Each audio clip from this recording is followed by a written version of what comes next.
اللہ ذو الجلال والاکرام نے اس سورہ بقرہ کی آیت نمبر 104 میں مجھے اور آپ کو خطاب کیا ہے۔ ہم دعویٰ کرتے ہیں نا ہم مومن ہیں، اہل ایمان ہیں، تو اہل ایمان کو خطاب ہے۔ عبداللہ ابن مسعود رضی اللہ تعالی عنہ فرمایا کرتے تھے جب اللہ کا خطاب یا ایھا الذین آمنو سنو تو فوراً متوجہ ہو جاؤ، غور سے سنو۔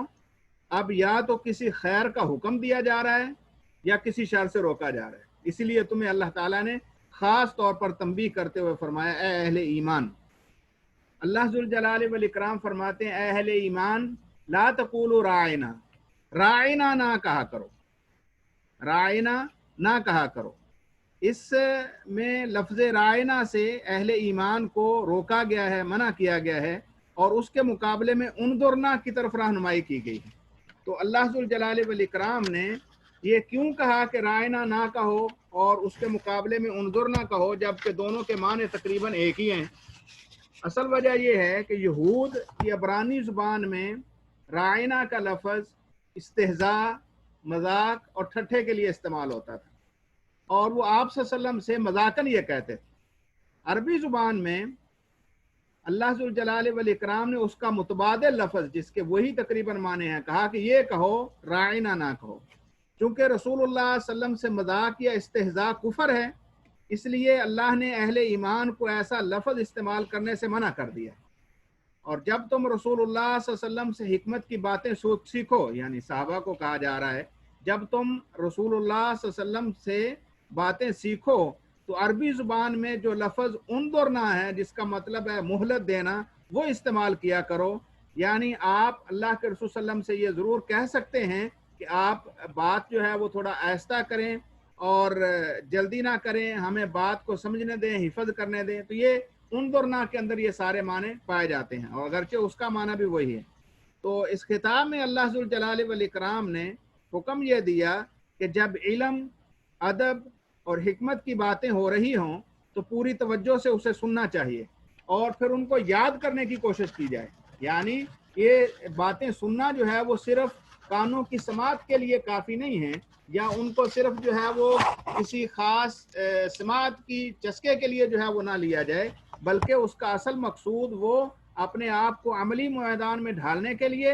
اور اللہ ذوالجلال والاکرام کے حکم کے مطابق عمل کرنے کے لیے ہونا چاہیے۔ استہزاء اور مذاق کرنے والوں کے لیے دردناک عذاب کی وعید ہے جو آخرت سے پہلے دنیا میں بھی آ جاتی ہے۔ یعنی جو بندہ اللہ کی ذات کے ساتھ، رسول اللہ صلی اللہ علیہ وسلم کے ساتھ یا اللہ تعالیٰ کی احکامات کے ساتھ کوئی مذاق کرتا ہے، ٹھٹھا کرتا ہے، تو یقیناً اس کو دنیا میں بھی عذاب ہے، اور ایسے اللہ ذوالجلال والاکرام نے کہہ دیا وَلِلْكَافِرِينَ عَذَابٌ عَلِيمٌ، تو کافروں کے لیے دردناک عذاب ہے۔ تو اب اللہ اس دنیا میں بھی عذاب دیں گے اور آخرت میں تو یقینی ہے۔ تو اللہ کے اس خطاب سے یہ بات واضح ہو جاتی ہے کہ رسول اللہ صلی اللہ علیہ وسلم کے آداب کا لحاظ رکھنا واجب ہے، اور کسی بھی قول، فعل یا حرکت سے آپ صلی اللہ علیہ وسلم کی بے ادبی خالص کفر ہے۔ یعنی یہاں پر وہ ایک لفظ بولتے تھے اور اللہ ذوالجلال والاکرام نے براہ راست کہا وَلِلْكَافِرِينَ عَذَابٌ عَلِيمٌ، یعنی جو بھی بندہ رسول اللہ صلی اللہ علیہ وسلم کی کسی بھی طرح کی بے ادبی کرتا ہے تو وہ کفر کرتا ہے۔ اور اس سے یہ بھی واضح ہوا کہ استاد، مربی،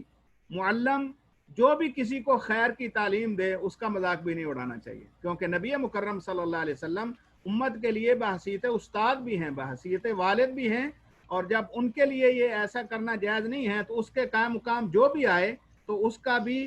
اس کے اندر جو ہے وہ حق ہے کہ ان کا بھی مذاق وغیرہ نہ اڑایا جائے۔ بلکہ یہ تو استاد، مربی نہیں، کسی عام مومن کے لیے، کوئی عام مومن جو آپ کا ہمسایہ ہو، ساتھی ہو، تو اس کے لیے بھی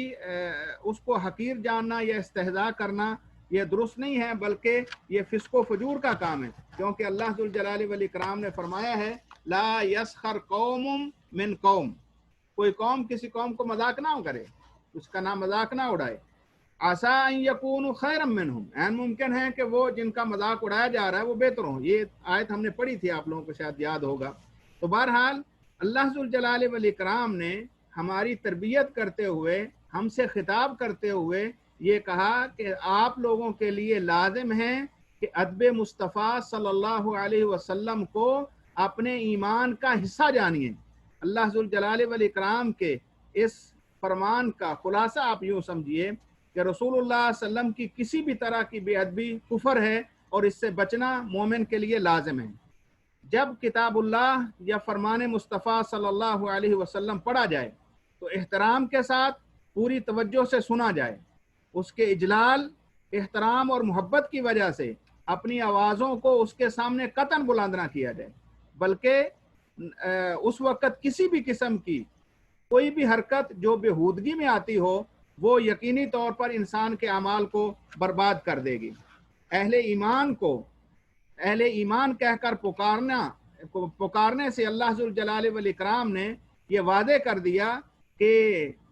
اصلاً اللہ کے حکم کو بجا لانا یہ ایمان کا تقاضا ہے، اس لیے اللہ نے کہا یا ایھا الذین آمنوا لا تقولوا، یعنی اے اہل ایمان تم ایسا نہ کرو۔ اب اگر کوئی بندہ کرتا ہے تو گویا کہ وہ ایمان سے ہاتھ دھو بیٹھتا ہے، اور اللہ ذوالجلال والاکرام کے حکم، کسی ایک حکم کا انکار وہ پوری شریعت کا کفر ہے، اور ایسے ہی نبی مکرم صلی اللہ علیہ وسلم کے کسی ایک فرمان کا انکار حقیقت میں پوری شریعت کا جو ہے وہ کفر ہے۔ اس آیت سے بہت اختصار کے ساتھ جو چیزیں واضح ہوتی ہیں،